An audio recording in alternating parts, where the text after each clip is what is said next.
আসসালামু আলাইকুম ভিউয়ার্স, কেমন আছেন আপনারা সবাই? আশা করি সবাই ভালো আছেন, সুস্থ আছেন। ভিউয়ার্স, আমরা আজকে তৃতীয় পর্ব তথা ম্যাথ 3 এর তৃতীয় অধ্যায় রম্বস ও ট্রাপিজিয়ামের 7 নম্বর ভিডিও নিয়ে এসেছি। এখানে রম্বস ট্রাপিজিয়াম সংক্রান্ত সবচেয়ে গুরুত্বপূর্ণ প্রশ্ন করে দেব, যে প্রশ্নটি প্রায় প্রতিবারই আসে বা এর সেম প্রশ্ন আসবে। বিগত সালগুলো পর্যালোচনা করে দেখা যায় এই নিয়মের অঙ্ক প্রচুর এসেছিল। তো যাই হোক, আমরা প্রশ্নটি একটু পড়ে দেখব। এখানে বলা হয়েছে একটি ট্রাপিজিয়ামের সমান্তরাল বাহুদ্বয়ের দৈর্ঘ্য একটা 24 আর একটা 52। ওকে, ভালো কথা। একটা রম্বস না, একটা ট্রাপিজিয়ামের সমান্তরাল বাহুদ্বয়ের দৈর্ঘ্য 24 এবং 52। তো আমরা তো জানি যে ট্রাপিজিয়ামের দুটো সমান্তরাল বাহু থাকে, তো তাদের মান আমরা দেখতে পাচ্ছি 24 আর 52। এরপরে যেটা বলেছে অপর বাহুদ্বয়, একটা 26 আর একটা 30 সেন্টিমিটার, অর্থাৎ ট্রাপিজিয়ামটির 4টি বাহুই দিয়েছে, বলেছে ক্ষেত্রফল কত। তো যেই 4টি বাহু যেইভাবে দিয়েছে আমরা সেইভাবে একটা চিত্র অঙ্কন করার চেষ্টা করব। আর এখানে চিত্র অবশ্যই দিতে হবে, কারণ চিত্রের সাহায্যেই খুব সহজে আমরা আমাদের করণীয় বিষয়গুলো বুঝতে পারবো।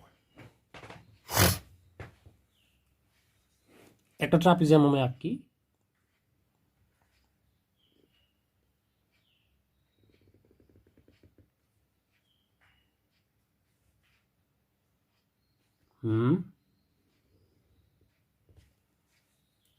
ওকে, দেখেন ভিউয়ার্স, আমি এইটা একটু খারাপভাবে নিয়েছি, এইটা একটু বেশি হেলিয়ে নিয়েছি। তার কারণ আছে, এটা হচ্ছে আপনার নিজের সৌন্দর্য। এখন আমি এটা কেন এরকম নিলাম, এটা তো আমি এইভাবে নিতে পারতাম, আরো সুন্দর লাগতো। মানে এই পাশে যতটুকু হেলায় নিচ্ছি এখানেও ততটুকু হেলায় নিতে পারতাম, কিন্তু কেন নিলাম না? আগে বাহুগুলো স্থাপন করি। তো বলেছে সমান্তরাল বাহুদ্বয়, একটা হচ্ছে 24, মানে এটা হচ্ছে 24 ছোটটা, আর বড়টা হচ্ছে 52।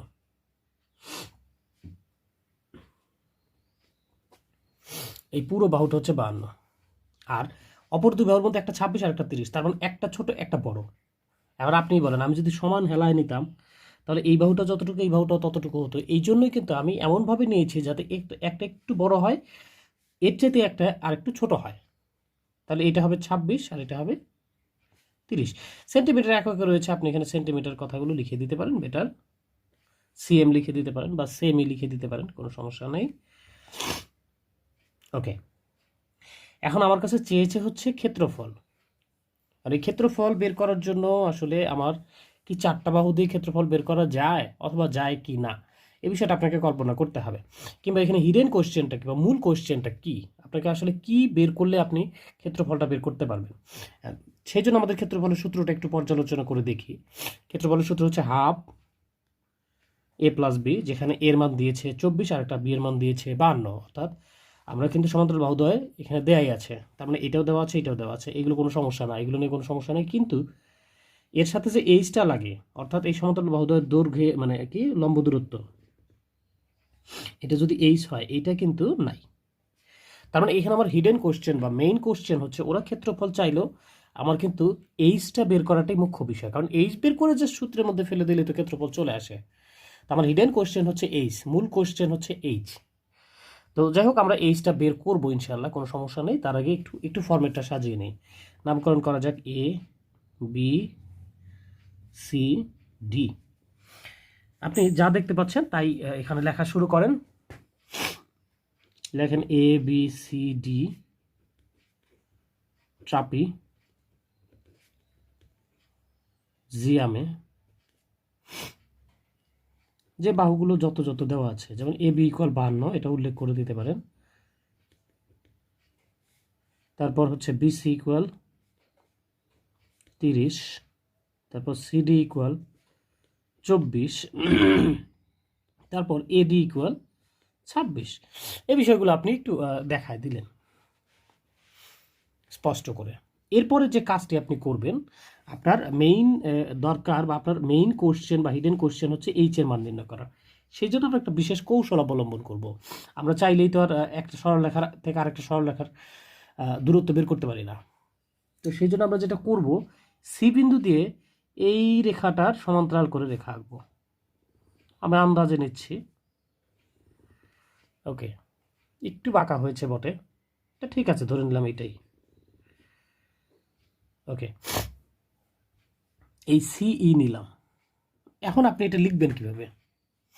আপনি জাস্ট লিখবেন সিই সমান্তরাল ডিএ আঁকি। ভাষা বাড়ানোর কোনো প্রয়োজনীয়তা পড়ে না। এখানে যে বিষয়টা মনে রাখবেন সেটা হচ্ছে আপনি নতুন যেটা আঁকেন সেটা চিহ্নটার সামনে বসে, আর যার সাপেক্ষে আঁকলেন সেটা চিহ্নের পরে বসে। যেমন আমি সিই রেখাটা, সিই সমান্তরাল রেখাটা ডিএ এর সমান্তরাল করে এঁকেছি, এবং এটা হচ্ছে নতুন, এটা পুরনো। নতুনটা আমরা আগে লিখেছি, পুরনোটা পরে লিখেছি, মাঝখানে সমান্তরাল চিহ্ন দিয়েছি। হ্যাঁ, এটা একটু খেয়াল রাখবেন। আর অবশ্যই আপনি সি থেকে ই এর দিকে সমান্তরাল রেখা এঁকেছেন, তাহলে ভাষাটা হবে ডি থেকে এর দিকে। আপনি কিন্তু এডি রেখা লিখতে পারেন না, মানে এটা সুন্দর দেখায় না বা এইভাবে লেখাও হয় না, এটা একটু খেয়াল রাখবেন। তো যাই হোক, এখন ঘটনা কি হলো, যখন আমরা সমান্তরাল রেখা এঁকে দিয়েছি, দেখেন ভিউয়ার্স, যদি এটা 24 হয় তাহলে এটাও 24, কারণ এটা তো সামান্তরিক হয়ে গিয়েছে। তাহলে লেখা যায় অতএব সিডি ইকুয়াল এই ইকুয়াল 24, ফলে বিই ইকুয়াল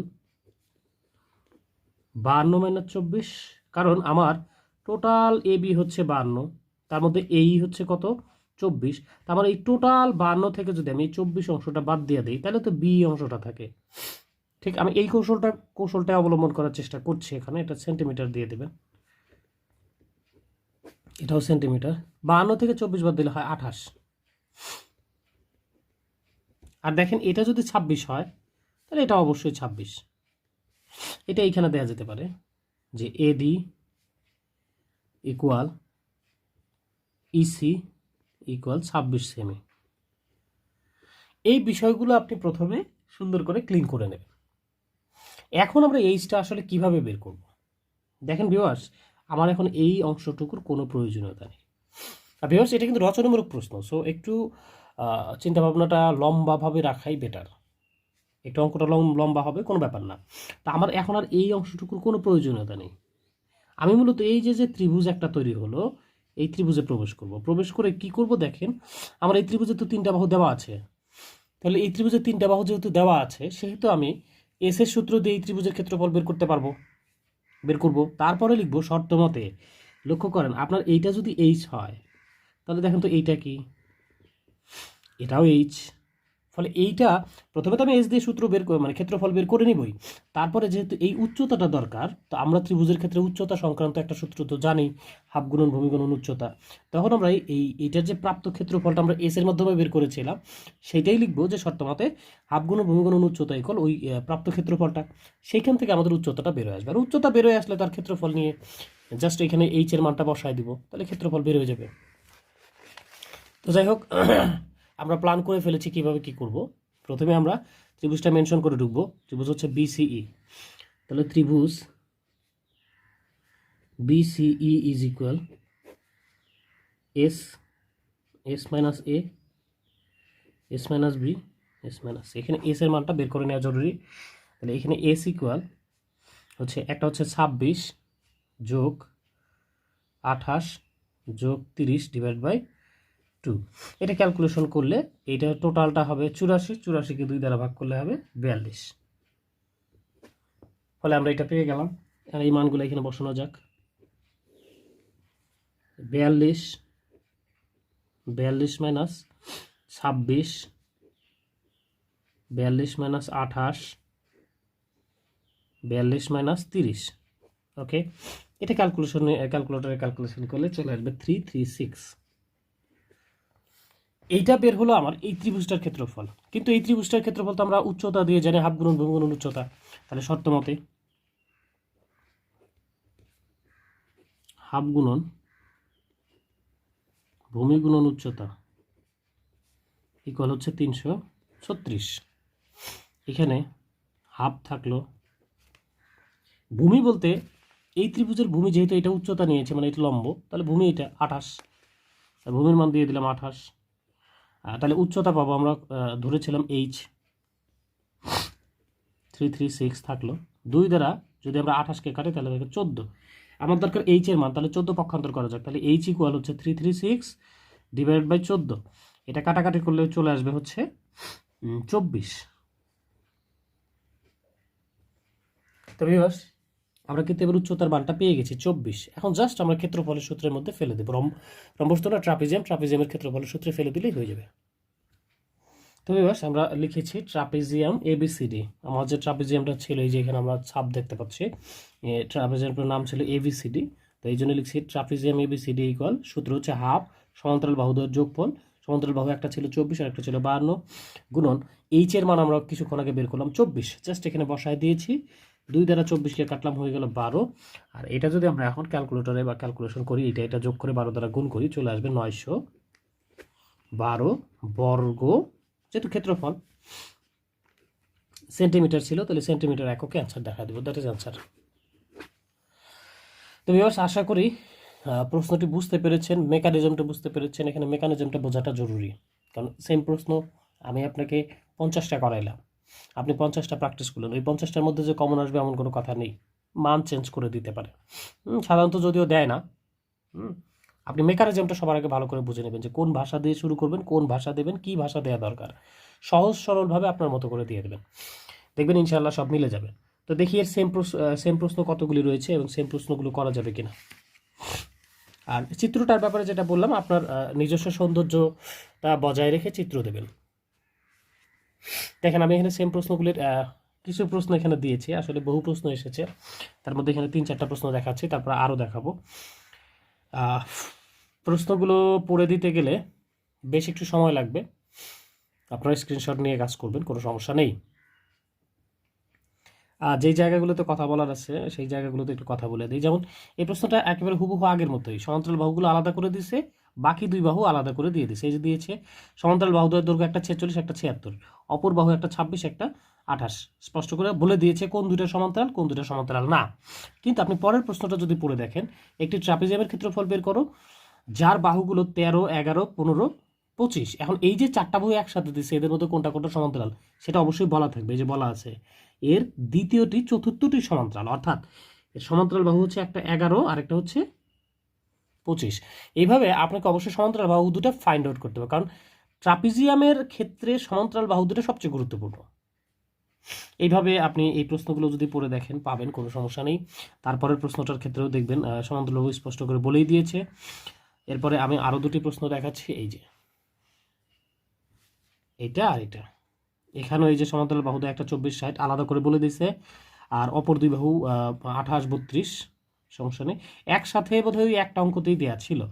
এরপরে এখানেও দেখেন সমান্তরাল বাহু আলাদা করে দিয়েছে, একটা 60, একটা 100, অপর দুই বাহু 30, 20, সেই ক্ষেত্রে ক্ষেত্রফল কত। তো এই যে আমি ক্ষেত্রফলগুলো দিয়েছি, ভিউয়ার্স একটু খেয়াল করবেন, আমার উত্তরগুলো তো ভেরিফাই করা নেই, বিশেষ করে এই যে যেগুলো এখানে দেওয়া আছে আমি জাস্ট বই থেকে কপি করে দিয়েছি, আপনি সুন্দর করে করবেন। যদি মনে হয় যে মিলছে না, সেই ক্ষেত্রে আপনি অবশ্যই বই চেক করবেন, বই চেক করে একটু দেখবেন আমার এটার সাথে উত্তর মিলছে কিনা। যদি তাতেও সমস্যা হয়, হতে পারে আমার এখানে লিখতে ভুল হয়েছে, যদি তাতেও সমস্যা হয় তাহলে অবশ্যই আমার সাথে সরাসরি চ্যানেলে যোগাযোগ করতে পারেন কিংবা মেসেঞ্জারে যোগাযোগ করতে পারেন। আমাদের মেসেঞ্জার গ্রুপের নাম কিন্তু বিডি ম্যাথনিক, সেখানে আপনি যুক্ত হতে পারেন, কোনো সমস্যা নেই। আর আমরা সেখানে সবাই খোলাখুলিভাবে কথা বলি, খোলাখুলিভাবে মিশি। সো যাই হোক, চেষ্টা করেন, ইনশাআল্লাহ পারবেন। সো থ্যাংক ইউ ভিউয়ার্স, ভালো থাকবেন, সুস্থ থাকবেন, আল্লাহ হাফেজ।